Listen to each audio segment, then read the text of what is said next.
نکھارنے کی کوشش بھی کرتے رہیں۔ کیوں؟ کیونکہ نبی صلی اللہ علیہ وآلہ وسلم نے فرمایا ہے کہ بے شک اللہ تعالیٰ نے ہر کام کو اچھے طریقے سے کرنا ضروری قرار دیا ہے، اور ہر کام ہم خالص اللہ تعالیٰ کی رضا کے لیے کریں۔ یہ تیسرا پوائنٹ ہے، اس پہ ہم آج انشاءاللہ تھوڑی تفصیل سے بات کریں گے۔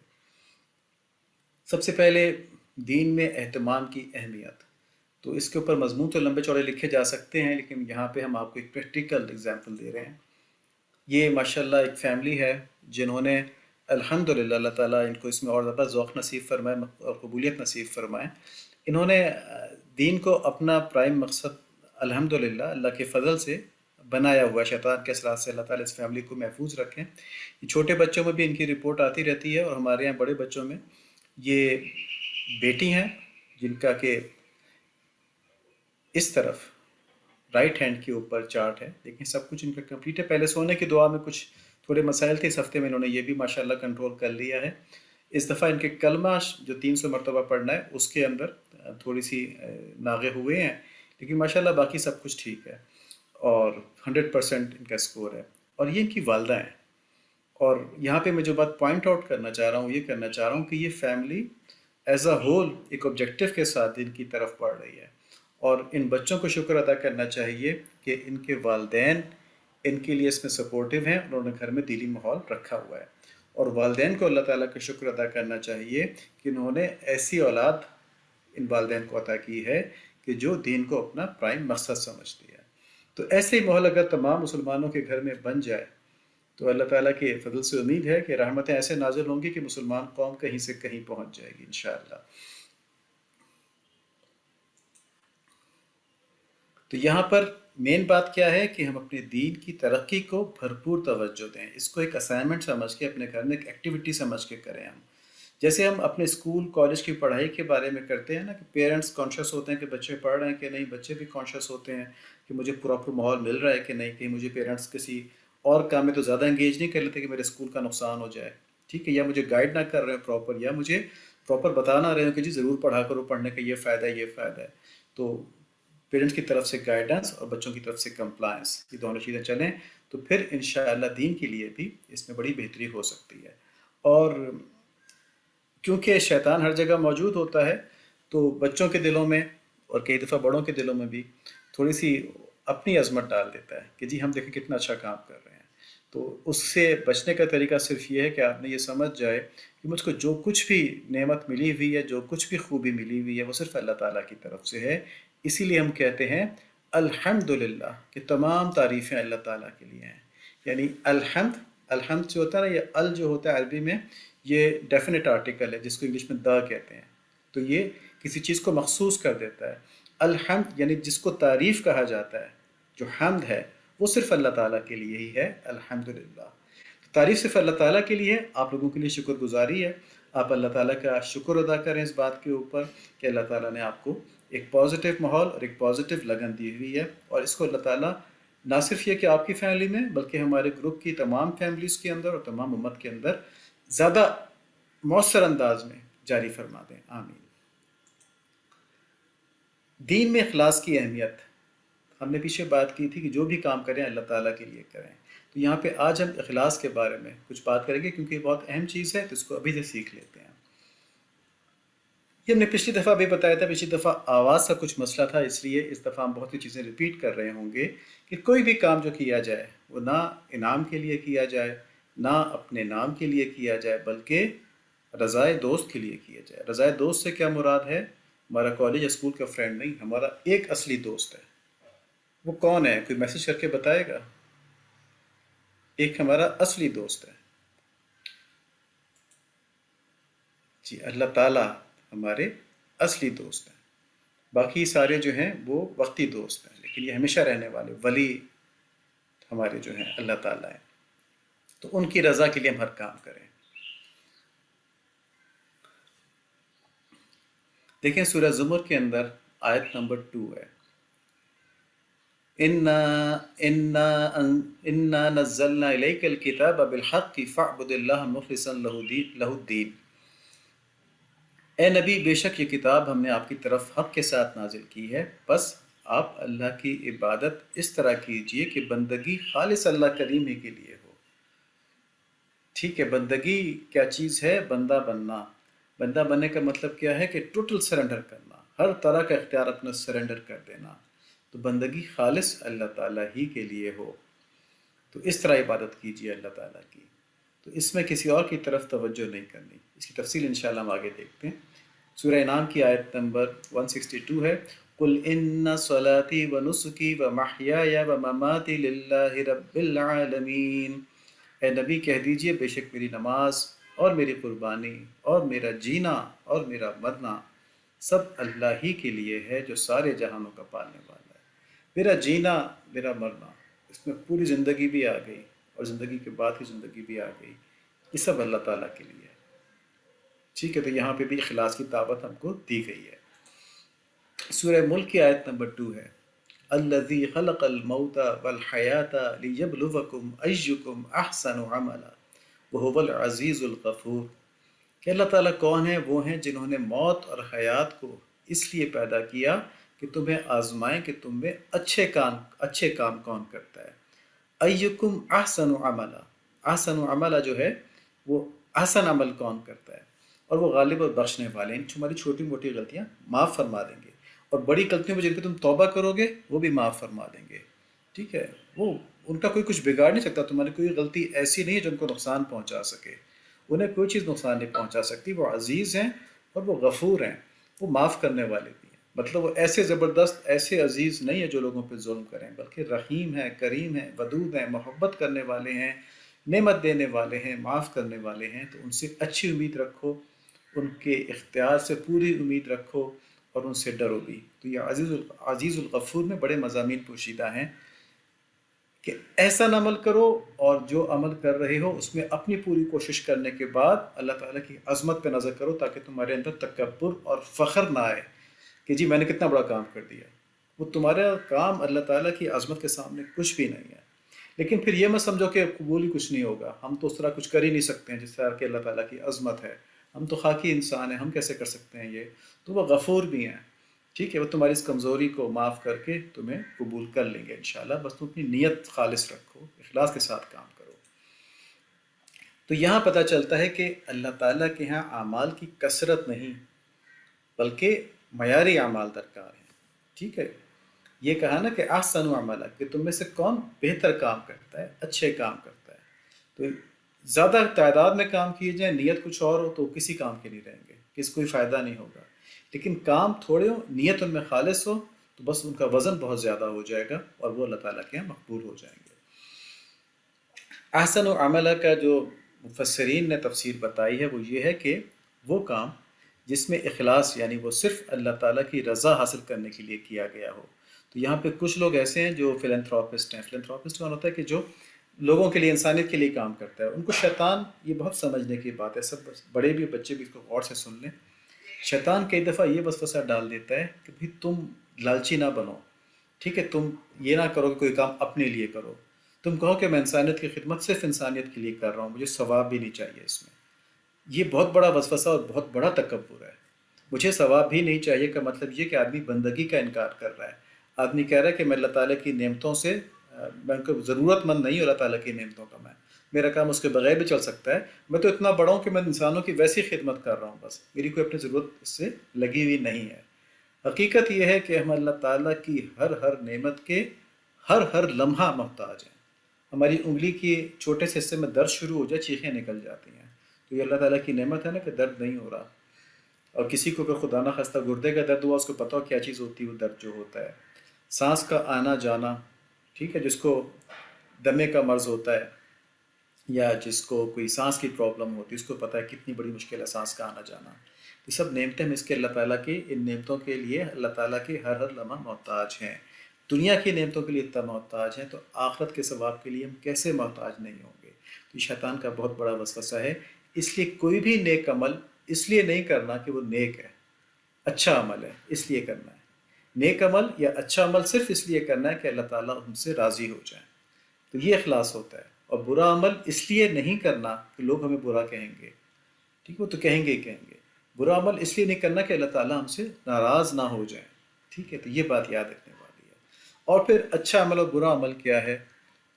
اتباع سنت جو نبی صلی اللہ علیہ وآلہ وسلم نے بتایا ہے، قرآن و سنت کی تعلیمات جو ہیں یہ اچھے عمل ہیں سارے. ہمیں کوئی آ کے بتائے نا فلاں عمل اچھا ہے، فلاں اچھا ہے، فلاں اچھا ہے، کوئی چیز جو قرآن اور سنت کے علاوہ ہے وہ اچھی نہیں ہے، وہ ہو ہی نہیں سکتی، کیونکہ اللہ تعالیٰ نے ساری اچھی اچھی چیزیں ہمیں اسلام میں دے دی. کیونکہ اللہ تعالیٰ نے فرمایا کہ میں نے دین تم پر مکمل کر دیا، اپنی نعمت تم پر میں نے تمام کر دی. اب جتنی اچھی چیزیں ہیں وہ اسلام کے اندر موجود ہیں، ہمارا کام یہ تم ڈھونڈیں. اسی لیے کہتے ہیں دین کو سرسری نہیں لینا چاہیے، بلکہ دین کے اندر تحقیق کرنی چاہیے، اس کے پیچھے چلنا چاہیے، ہر چیز معلوم کرنی چاہیے تاکہ ہم دین میں ترقی کر سکیں. ہمیں چیزوں کا پتہ ہی نہیں ہوگا ہم ترقی کیسے کریں گے، جتنا پتہ خالی اس پہ عمل کرتے رہیں گے نا، آگے تو نہیں بڑھ پائیں گے. تو بس یہ والی بات ہے کہ قرآن اور سنت کے اوپر عمل کرنا ہے اور بدعت کی طرف نہیں جانا. بدعت کا ہم نے پچھلی دفعہ بتایا تھا نا. کس کس کو یاد ہے بدعت کیا ہوتی ہے؟ کوئی بتا سکتا ہے؟ ہینڈ ریز کر سکتے ہیں اس معاملے میں؟ شاباش، ایک نے تو بتا دیا. میں دوبارہ بتا دیتا ہوں کہ بدعت وہ چیز ہوتی ہے جو نبی صلی اللہ علیہ وآلہ وسلم نے کام نہ کیا ہو، لیکن شیطان ہم سے کہے کہ یہ اچھا کام ہے، یہ بھی کر لو. مثال اس کی بڑی ہم نے سامنے کی دی تھی کہ ایسے کوئی یہ کہے کہ میں نماز میں ہر رکعت میں 2 سجدوں کے بجائے 3 سجدے کرتا ہوں، میں باقی لوگوں سے بہتر ہوں. تو 3 سجدے کرنے سے اس کی نماز ہی نہیں ہوگی، کیونکہ نبی صلی اللہ علیہ وآلہ وسلم نے 2 سجدے کیے ہیں. تو دین کے اندر جو بھی کام کرنا ہے نبی صلی اللہ علیہ وآلہ وسلم کے بتائے ہوئے طریقے کے مطابق کرنا ہے، ورنہ وہ بدعت ہو جائے گا. اور بدعت بہت بڑا گناہ ہے، اور یہ ایسا گناہ ہے جس پہ توبہ بھی نہیں ملتی، یعنی توبہ کی توفیق نہیں ہوتی. توبہ کرے تو توبہ ہو جائے گی، لیکن توبہ جب ہی کرے گا کہ جب اس کو پتہ چلے گا میں گناہ کر رہا ہوں. وہ تو بدعت کو سمجھتا ہے میں اچھا کام کر رہا ہوں، میں تو 3 سجدے کر رہا ہوں، تو پھر وہ توبہ کر ہی نہیں پاتا. اب اخلاص کے سلسلے میں مسلم شریف کی حدیث ہے کہ اللہ تعالیٰ فرماتے ہیں کہ نبی صلی اللہ علیہ وآلہ وسلم نے فرمایا اللہ تعالیٰ متقی مخلوق سے مستغنی اور اخفا پسند بندے کو پسند فرماتے ہیں. ٹھیک ہے، اس کو ہم دیکھ لیتے ہیں کیا کیا چیز ہے.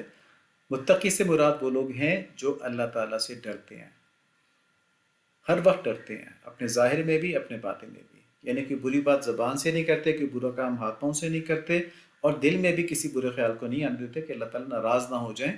جانتے بوجھتے نہیں، دل میں برا خیال آ جائے اور آدمی نے خود ارادے سے لے کے نہ آیا ہو تو کوئی بات نہیں، اور اگر استغفار کر لے اس برے ارادے کے اوپر تو استغفار قبول ہو جاتی ہے. لیکن اس کو دل میں رکھے اور کہے جی ٹھیک ہے میں تو کوئی دیکھ تھوڑی رہا مجھے تو میرے دل میں برا خیال ہے، تو یہ اللہ تعالیٰ سے ڈرنا نہیں ہوگا. تو دل میں بھی اور ظاہر میں بھی اور باطن میں بھی ڈرنا جو ہے وہ یہ ہے کہ آدمی گناہوں سے بچے. غنی کون ہوتا ہے؟ غنی وہ ہوتا ہے کہ جو امیر ہو. یہ ہوتا ہے، یہ تو نہیں ہوتا. جو امیر ہو وہ غنی نہیں ہوتا. بہت سے امیر بھی بڑے محتاج ہوتے ہیں، اپنی خواہشوں کے محتاج ہوتے ہیں. غنی وہ ہوتا ہے جو صرف اللہ تعالیٰ کا محتاج ہو، صرف اللہ تعالیٰ کے سامنے اپنی حاجت رکھے اور مخلوق سے اس کو فکر کوئی نہ ہو. ہاں کسی کو بھیج دے اللہ تعالیٰ اس کا کام کرنے کے لیے، وہ کام کر دے بس ٹھیک ہے ہو گیا. امید مخلوق سے نہیں رکھے گا، امید اللہ تعالیٰ سے رکھے گا. ہاں مخلوق اسباب کے درجے میں اس کی مددگار ہو سکتی ہے. تو غنی وہ ہوتا ہے جو لوگوں کے مال سے، لوگوں کی جہاں سے کوئی حرص نہیں رکھتا، بلکہ اللہ تعالیٰ سے اپنی ضرورت کا اظہار کرتا ہے اور اللہ تعالیٰ پر ہی قناعت کرتا ہے، انہی سے امید رکھتا ہے، اس کے کام وہیں سے پورے ہوتے ہیں. تو یہ تو ہوگی 2 باتیں ہمیں نئی سیکھی، تقی متقی اور غنی. خفی اخفا کرنے والا، یہاں پر اخلاص کی بات آتی ہے کہ جو اپنے نیک اعمال بھی لوگوں سے چھپاتا ہے اور جو اپنے گناہ بھی لوگوں سے چھپاتا ہے. نیک اعمال لوگوں سے اس لیے چھپاتا ہے کہ کہیں اس کے اندر تکبر، فخر اور عجب نہ آ جائے. ٹھیک ہے جی، عجب بھی ایک نیا لفظ آ گیا آپ کے سامنے. عجب وہ والا تکبر ہوتا ہے کہ آدمی کہے جی میں تو بہت زیادہ عبادت کرتا ہوں، بہت نیک ہوں. یہ شیطان ڈالتا ہے کہ آدمی زیادہ عبادت کرے، زیادہ نوافل پڑھے، زیادہ اس کے پاس دین کا علم آ جائے تو اپنے کالج کے، اپنے اسکول کے، سب کے، اپنے کزنس والوں کو سب کو اپنے سے کم سمجھنا شروع ہو جائے. انہیں دین کا کیا پتہ، مجھے پتہ ہے سارا کچھ نا. تو اس فخر کو عجب کہتے ہیں. عجب نہیں، عجب. ٹھیک ہے، نیا لفظ پتہ چل گیا آپ کو. انشاءاللہ ہم آج یا کل نیا لفظ شیئر بھی کریں گے آپ سے.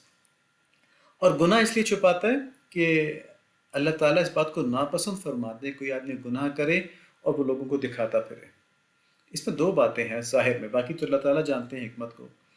ایک بات تو یہ ہے جتنا گناہ کو لوگوں کے سامنے بیان کرے گا اتنا گناہ پھیلے گا. تو دوسری بات جو ہے وہ بڑی باریک بات ہے کہ گناہ کر کے اس کا اظہار کرنا، لوگوں کو فخر سے بتانا کہ میں نے یہ کیا ہوا ہے، یہ اللہ تعالیٰ سے بہت زیادہ غفلت کی علامت ہے. کہ ایک تو غلطی ہو گئی، اس پہ شرمندہ ہو کے توبہ بھی نہیں کی، بلکہ اس کو لوگوں کے سامنے بتانا شروع کر دیا فخر سے، تو اس کا مطلب یہ کہ اللہ تعالیٰ کی نعوذ باللہ، نعوذ باللہ، اللہ تعالیٰ اپنی پناہ نصیب فرمائے اس چیز سے، آمین، ہم سب کو پناہ نصیب فرمائے، سب دعا کر لیں اس پہ کہ وہ اللہ تعالیٰ کو نعوذ باللہ اہمیت ہی نہیں دے رہا ہے کہ میں نے کر لیا گناہ، کیا ہو جائے گا، کوئی فرق نہیں پڑتا، سب کو بتاتا پھر رہا ہے۔ تو یہ اس کے دل کا ایک بہت بڑا مرض ہے۔ تو بہرحال خفی وہ لوگ ہیں جو نہ اپنی نیکی بتاتے ہیں، نہ اپنا گناہ بتاتے ہیں لوگوں کو، گناہ پہ اللہ کے سامنے توبہ کر لیتے ہیں اور نیکی اللہ ہی کے لیے کرتے ہیں بس۔ اللہ تعالیٰ ہمیں ان لوگوں میں فرما دیں، آمین۔ تو اخلاص کا خلاصہ کیا ہوا کہ ہر کام صرف اللہ تعالیٰ کو خوش کر کے ان کی محبت اور ان کا قرب حاصل کرنے کی جستجو میں کیا جائے، اس پر فخر نہیں کرنا، اس پر اترانا نہیں ہے، بلکہ اس پر کمی رہ جانے کے اوپر اللہ تعالیٰ سے معافی مانگتے رہنا ہے اور قبولیت کی دعا کرتے رہنا ہے۔ تو ہم نے پچھلی دفعہ حضرت ابراہیم علیہ السلام کی یہ دعا پڑھی تھی، ربنا تقبل منا انک انت السمیع العلیم وتب علینا انک انت التواب الرحیم، کہ اے ہمارے رب آپ ہم سے ہماری اس خدمت کو، اس کام کو قبول فرما لیجئے، بے شک آپ دیکھنے والے ہیں، جاننے والے ہیں، اور ہم پر اپنی رحمت و مغفرت کی نظر فرمائیے، بے شک آپ بہت زیادہ توبہ قبول کرنے والے ہیں، بہت مہربان ہیں۔ تو بس ہماری زندگی کا مقصد یہی ہونا چاہیے کہ ہمیں اللہ تعالیٰ سے ایسی محبت حاصل ہو جائے کہ ہمارا ہر کام صرف اللہ کے لیے ہو جائے، ہمارا جینا، ہمارا بننا صرف اللہ کے لیے ہو جائے۔ اب کون کون اس بات کا ارادہ کرتا ہے کہ ہمارا ایسا ہو جائے؟ یہ ذرا ہینڈ ریز کر دیں گے اپنا، دیکھیں ارادہ کرنے سے، ہاں ماشاء اللہ، لیکن صرف 2 بچوں نے ہینڈ ریز کیا ہے، یہ تو بہت سے بچوں کو کرنا چاہیے اس کے اوپر۔ چلے سب لوگ دل میں یہ دعا کر لیں کہ اللہ تعالیٰ ہماری زندگی کا مقصد یہ بنا دیں کہ ہم صرف آپ کے لیے ہی جئیں اور آپ کے لیے ہی مریں، اور ہمارے لیے آسانیاں دنیا آخرت دونوں کی کھول دیں، آمین۔ آج چھوٹے بچوں کی بڑی باتیں، مطلب ابھی ہم یہ کہتے ہیں بڑے بچوں کا سیشن ہے، لیکن جو اس سے پہلے کے سیشنز ہوتے ہیں اس میں بھی بڑے بچوں کے لیے بڑی مفید باتیں ہوتی ہیں، اس کو ضرور دیکھ لیا کریں، خاص طور پر جو نئی سنت آج ہم نے شروع کی ہے کہ گھر میں داخل ہونے کا کیا طریقہ ہے، سنت طریقہ کیا ہے، اس میں ایک دعا ہے، تو وہ پچھلے سیشن میں ضرور دیکھ لیں۔ تجوید کی ہم ہر دفعہ ریمائنڈ کرواتے ہیں، تو یہ بھی ذرا کائنڈلی آج بتا دیں پارٹیسپینٹس کہ ہمارے جو اس وقت پارٹیسپینٹ موجود ہیں ان میں سے کتنے تجوید کے لیے کوشش کر رہے ہیں۔ ایک آدھ ہینڈ تو ریز ہونا چاہیے اس کے اوپر، ماشاءاللہ ماشاءاللہ، زیادہ ہو گئے، بس بہت اچھی بات ہے۔ تجوید کے لیے کوشش کرتے رہیں، اور یہ ایک نیک کام ہے اور ایک بہت زیادہ ضروری کام ہے کہ اس سے ہماری نمازیں ٹھیک ہوتی ہیں، ماشاءاللہ۔ اللہ تعالیٰ قبول فرمائے ان سب بچوں کو۔ کہانی کے کیا اسباق تھے؟ نمبر 1، اچھے دوست بنائیں، گندے دوست نہ بنائیں، ٹھیک ہے، جو آپ کو بری باتیں سکھائیں اور آپ کو بری باتوں میں ملوث کریں اور مشکل وقت میں آپ کے کام نہ آئیں۔ اچھے دوست بنائیں، اپنے دوستوں کی مدد کریں، اور ظالم کے خلاف مظلوم کی مدد کریں۔ اگر کسی پہ ظلم ہو رہا ہے تو اس کی ضرور مدد کرنے کی کوشش کریں، جتنی کر سکتے ہیں اتنی کریں۔ سب سے خیر خواہی صرف اللہ کی رضا کے لیے کریں۔ دیکھیں یہ اخلاص ہوتا ہے۔ خیر خواہی خیر خواہی آدمی اس لیے بھی کر سکتا ہے کہ وہ میرا احسان مند ہوگا، میری تعریف کرے گا کہ جی فلاں تو بہت اچھا ہے، ہر مشکل وقت میں کام آتا ہے، بس اس نے ذہن میں یہ تعریف والی بات ڈال دی نا کہ میری تعریف کرے گا، تو اس کا یہ کام اللہ تعالیٰ کے لیے نہیں رہا، ٹھیک ہے۔ بس ذہن میں یہ رکھیں کہ یہ اللہ کی مخلوق ہے، اللہ تعالیٰ مجھ سے کتنے خوش ہوں گے اگر میں نے اس کا کام کر دیا۔ ابھی پچھلے دنوں ایک صاحب نے اپنا واقعہ بتایا، کہتے ہیں بازار میں جا رہا تھا اور نماز کا وقت قریب تھا، تو مجھ سے کسی نے کہا جی آپ ذرا تھوڑا سا گاڑی اس طرف کر لیں، وہ ایک خاتون کھڑی، ان کی بیٹری ڈاؤن ہو گئی ہے، تو آپ کی بیٹری سے تار لگا کے گاڑی سٹارٹ کر لیں گے۔ تو کہتے ہیں گاڑی میں بچے بھی تھے، انہوں نے کہا نہیں ابو چلے نکلیں، بس نماز کا ٹائم ہو رہا ہے، سیکنڈ کسی اور سے کروا لیں۔ تو کہتے ہیں مجھے خیال آیا کہ چلو نماز تو فرض ہے، اور وہ میں جا کے گھر میں جماعت بچوں کے ساتھ بھی کر سکتا ہوں، جماعت جو ہے مطلب مسجد میں مس ہونے کا خطرہ ہے، لیکن خاتون پتہ نہیں کس مشکل میں، کس عمر کی ہیں، اور اگر میں نہیں رکتا کوئی اور کتنی دیر میں رکے تو میں یہ کام کر دوں ان کا۔ تو کہتے ہیں کہ میں نے وہ کر دیا، اور میں نے یہی سوچ کے کیا کہ اللہ تعالیٰ مجھ سے کتنا خوش ہوں گے اس بات کے اوپر کہ میں نے ان کی مخلوق میں سے کسی کی مدد کی۔ تو میں نے یہ بات اس لیے یہاں پہ ریپیٹ کی کہ جو ان کی نیت تھی نا، ان کی نیت کسی خاتون کی مدد کی بھی نہیں تھی، ان کی نیت یہ تھی کہ میں اللہ تعالیٰ کی مخلوق کی مدد کر رہا ہوں تاکہ اللہ تعالیٰ خوش ہو جائیں۔ تو اس کا کہتے ہیں مجھے فوری جواب بھی مل گیا کہ وقت کم تھا، خالی 5 منٹ تھے مسجد میں جماعت شروع ہونے میں، اور میرے اس بازار سے نکل کے مسجد تک پہنچنے میں پتہ نہیں کتنا ٹائم لگنا تھا، لیکن جب میں پہنچا ہوں مسجد تک تو پہلی رکعت کھڑی ہوئی تھی، انہیں بھی پہلی رکعت بھی ختم نہیں ہوئی تھی، اللہ تعالیٰ نے وقت میں ایسی برکت دے دی کہ ان کو جماعت بھی مل گئی اور نیکی بھی مل گئی۔ تو اخلاص کے ساتھ سارے کام کرنے ہیں۔ اب کیونکہ آج ٹائم کافی ہو گیا ہے تو انشاءاللہ اگلی دفعہ دیکھیں گے کہ اللہ تعالیٰ کے قرب کے کیا طریقے ہیں، ٹھیک ہے۔ لیکن فی الحال ہم جو ایک اہم چیز ہے وہ یہ کہ آج ربیع الاول کا آخری تاریخ ہے، 30 ربیع الاول ہے، تو نبی صلی اللہ علیہ وآلہ وسلم سے محبت بڑھانے کے لیے ہم نے درود شریف کی کثرت کا کہا تھا۔ تو آج رات کو 30 ربیع الاول ختم ہوتے ہی سارے جو ممبرز ہیں وہ ہم کو اپنا بھیج دیں کہ ان کی فیملی نے کتنا درود شریف پڑھا ہے۔ تو انشاءاللہ اس سے ہم سب کو ایک تقویت ملے گی، ایک حوصلہ افزائی ہوگی ہم سب کی نا۔ تو انشاءاللہ ہم اس کو ایک آدھ دن میں گروپ میں رپورٹ بھی کر دیں گے کہ ہمارے گروپ نے اتنا درود شریف ماشاءاللہ پڑھا ہے۔ تو ہماری کوششوں کا اللہ تعالیٰ نے ثمر لگایا، ہم سب کو توفیق ہوئی درود شریف پڑھنے کی۔ تو درود شریف کی کثرت رکھیں اور نبی صلی اللہ علیہ وآلہ وسلم کے بارے میں یاد رکھیں کہ آپ صلی اللہ علیہ وآلہ وسلم مخلوقات میں، یعنی اللہ کے علاوہ جو کچھ بھی ہے وہ سب مخلوق ہے نا۔ اللہ تعالیٰ کے علاوہ جو کچھ بھی ہے، چاہے وہ فرشتے ہیں، چاہے وہ خانہ کعبہ ہے، چاہے وہ کچھ بھی ہے، وہ سب مخلوق ہے۔ تو مخلوقات میں سب سے زیادہ افضل نبی صلی اللہ علیہ وآلہ وسلم ہیں۔ اللہ تعالیٰ کا احسان، اللہ تعالیٰ نے ہم کو ان کی امت میں پیدا فرمایا، اور آپ صلی اللہ علیہ وآلہ وسلم ہر وقت کے لیے، ہر زمانے کے لیے آنے والے، ہر وقت کے لیے، ہر زمانے کے لیے نبی ہیں۔ آپ کے بعد کسی نبی کے آنے کی نہ کوئی ضرورت ہے، نہ کوئی آ سکتا ہے، نہ کوئی آپ جیسا ہے۔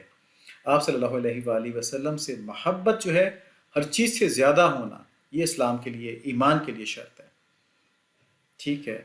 اور اگر اللہ تعالیٰ کی محبت حاصل کرنی ہے، جیسا کہ احمد جواد صاحب نے کہا تھا کہ اللہ تعالیٰ اگر ہم سے محبت کرنے لگیں، یہ چاہیے، تو پھر نبی صلی اللہ علیہ وآلہ وسلم سے محبت کریں اور ان کی سنتوں کے اوپر چلیں، ان کے بتائے ہوئے طریقوں پر چلیں، ان کی تعلیمات پر چلیں۔ اللہ تعالیٰ اپنا ولی بنا لیں گے ہم کو، اور کیا چاہیے؟ ہم بڑے بڑے نام سنتے ہیں، فلاں ولی اللہ، فلاں ولی اللہ۔ تو اگر اتنا کام کر کے اللہ تعالیٰ ہم کو ولی بنا لیں تو اور کیا چاہیے؟ آج سے سب ارادہ کر لیں کہ ہماری کوشش یہ ہوگی، انشاءاللہ ہمارا ارادہ یہ ہوگا کہ ہم نبی صلی اللہ علیہ وآلہ وسلم کی سنتوں کے اوپر چلیں۔ اچھا، میں ایک اور سوال کرتا ہوں، اس پہ بھی ایک آدھ ہینڈ ضرور اٹھے نا۔ یہ آپ کو پتہ ہے کمپاس نیڈل ہوتی ہے، کمپاس کا پتہ ہے بچوں کو کہ کمپاس کیا ہوتا ہے؟ ہینڈ ریز کر سکتے ہیں کسی کو پتہ ہے تو؟ جی ماشاءاللہ۔ یہ کمپاس نیڈل ہوتی ہے جو آپ کو ڈائریکشن بتاتی ہے، اس میں ایک سوئی ہوتی ہے اور وہ سوئی ہمیشہ نارتھ کی طرف رہتی ہے۔ ماشاءاللہ ماشاءاللہ، بچوں کو پتہ ہے اس کا مطلب ہے۔ وہ سوئی ہمیشہ نارتھ کی طرف رہتی ہے، چاہے دنیا میں کہیں بھی چلے جائیں وہ سوئی نارتھ کی طرف رہے گی۔ یہاں مثال میں اس لیے دے رہا ہوں کہ ہم کہیں پر بھی ہوں، ہم کہیں پر بھی چلے جائیں، ہماری سوئی نبی صلی اللہ علیہ وآلہ وسلم کی سنتوں کی طرف ہو، ان کی تعلیمات کی طرف ہو۔ کتنی پیاری بات ہے یہ نا۔ تو اللہ تعالیٰ ہم کو نصیب فرما دیں کہ ہماری سوئی، چاہے ہم کہیں پر بھی ہوں، ہر جا کے باشی و خدا باشی، جس جگہ پر بھی ہوں، اللہ تعالیٰ کے ساتھ ہماری ڈائریکشن نبی صلی اللہ علیہ وآلہ وسلم کی طرف ہو، اس سے الائنڈ ہو۔ اللہ تعالیٰ میں نصیب فرما دیں۔ تو یہ بات اب ہم نے ربیع الاول میں سیکھی ہے نا، ٹھیک ہے، اس مہینے میں ہم نے سیکھی ہے، اس کو ہم نے پورے سال میں لے کے جانا ہے، ٹھیک ہے۔ ہم نے پورے سال میں کیا کرنا ہے؟ ربیع الاول کی عادات کو پورے سال کے اوپر لے کے جانا ہے، اور کرنا کیا ہے کہ نبی صلی اللہ علیہ وآلہ وسلم کی محبت پیدا کرنے کے لیے کثرت سے درود شریف پڑھیں۔ کثرت کا مراد یہ ہے کم سے کم 500 مرتبہ ڈیلی ہو جائے، یہ چھوٹا والا ہی کر لیں، بس صلی اللہ علیہ نبی محمد۔ اور اس کے علاوہ جتنا فارغ وقت ملے، جو وقت آپ چارٹ آؤٹ کر لیں کہ جو وقت آپ سمجھتے ہیں کہ ضائع ہو رہا ہے، جیسے عامر جواد صاحب فرماتے ہیں اسکرین ٹائم پہ ضائع ہو رہا ہے، کسی اور کام پہ ضائع ہو رہا ہے، اس وقت کو الگ کر لیں، اس میں درود شریف، اس میں کلمہ، اس میں ذکر، اس میں دین کی باتیں، اس میں لے جائیں نا۔ سنت طریقوں کو جاننا، نبی صلی اللہ علیہ وآلہ وسلم کی سیرت کو سمجھنا، اس پہ عمل کرنا، سنت طریقوں کا اہتمام۔ پہلے والا ٹائم اپنے علم کے لیے نکال لیا نا، اب اس کو عمل کے اوپر لے آئیں کہ اس کا اہتمام کریں اور بدعات سے بچیں۔ اللہ تعالیٰ ہماری مدد فرمائے اور ہم کو ان چیزوں کے اوپر چلنے والا بھی فرمائے اور چلانے والا بھی فرمائے۔ اللہم صلی علی سیدنا و مولانا محمد النبی الامی وعلی آلہ وصحبہ وبارک وسلم تسلیما کثیرا کثیرا۔ اللہم صلی علی محمد النبی الامی وعلہ وصحبہ وبارک وسلم تسلیما کثیرا کثیرا۔ اللہم صلی علی محمد وعلی آل محمد کما صلیت علی ابراہیم وعلی آل ابراہیم انک حمید مجید۔ اللهم بارك على محمد وعلى آل محمد كما باركت على إبراهيم وعلى آل إبراهيم إنك حميد مجيد. اللهم صل على سيدنا مولانا محمد النبي الأمي وعلى آله وصحبه وبارك وسلم تسليما كثيرا كثيرا. سبحانك اللهم وبحمدك أشهد أن لا إله إلا أنت أستغفرك وأتوب إليك. ربنا تقبل منا إنك أنت السميع العليم وتب علينا إنك أنت التواب الرحيم. آمين. السلام علیکم ورحمۃ اللہ وبرکاتہ.